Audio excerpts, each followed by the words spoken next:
Hi everybody, how are you? Welcome back to this week's Tuesday tip. So I'm just gonna go ahead and jump right into it. Again, I feel very strongly about making these tips very practical and actionable for you, and at the same time, honoring the time that you have available to actually watch these videos. So without further ado, I'm gonna go ahead and jump in. So this tip that I have for you this week is another tip to kind of help you navigate the holidays in the healthiest way and beyond. And it sort of builds on top of last week's tip where we talked about how to slow down when you're eating. And we talked a lot about the diet mentality. And anybody that's been following me for a while knows that I believe that the diet mentality is truly so destructive, both to our mental health and to our physical health. And there's a couple of reasons for that. So number one, the diet mentality breeds stress and anxiety around food. And again, many of you have heard me say this before, when we have stress and anxiety around food and we're eating, our ability to actually digest and absorb the nutrients in our food is dramatically diminished when we're in that stressed out state. So it's completely counterproductive.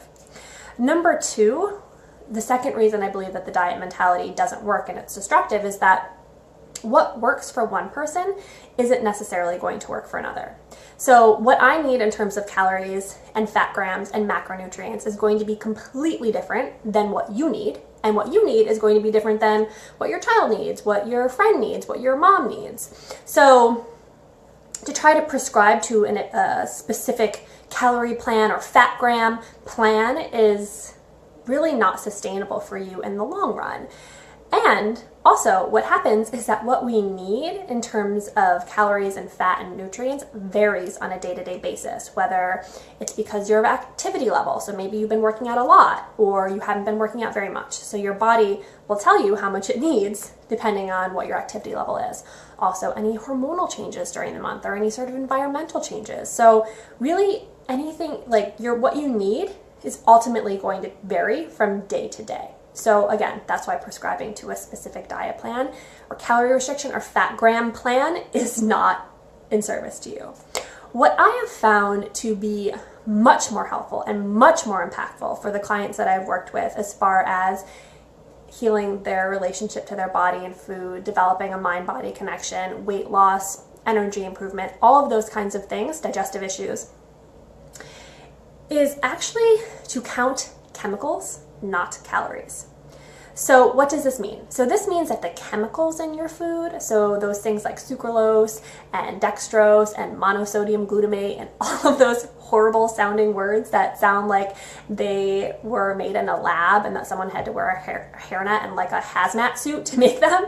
Yeah, those are a lot worse for your health than the calories and fat grams that come from whole natural foods. So again, and those artificial foods are actually the ones that have been linked to the most health concerns. So without being too fear-mongering, but like the chronic illnesses, cancers, weight gain, all of those kinds of things have actually been, studies have shown, are more linked to the artificial food substances that are in our food.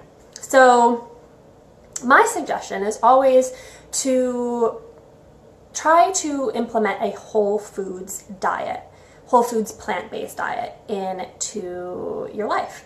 And what you'll find when you're eating real food, food that was either grown in the ground or came from, a live source of some sort, you're gonna find that you feel a lot more satisfied with less food. You feel a lot more energized. Your body feels really good because what you're eating is real and not made in a lab. So that's my suggestion, is that you focus on the whole foods in their most natural, unprocessed form.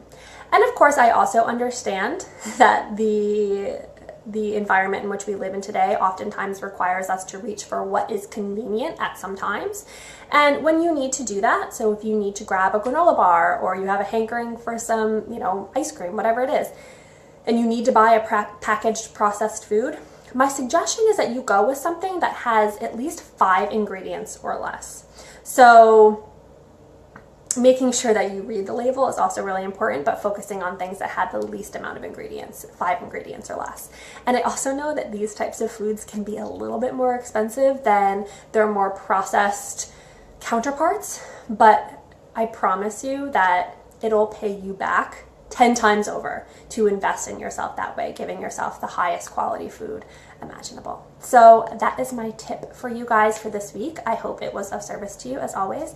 And if you need any support or guidance as far as how to choose whole foods, to implement a whole foods plant-based diet, again, do not hesitate to reach out to me. I'm such a geek when it comes to this kind of stuff, and I would be happy to support you in any way I can. So have a wonderful rest of your week, and I will see you guys next week. Bye.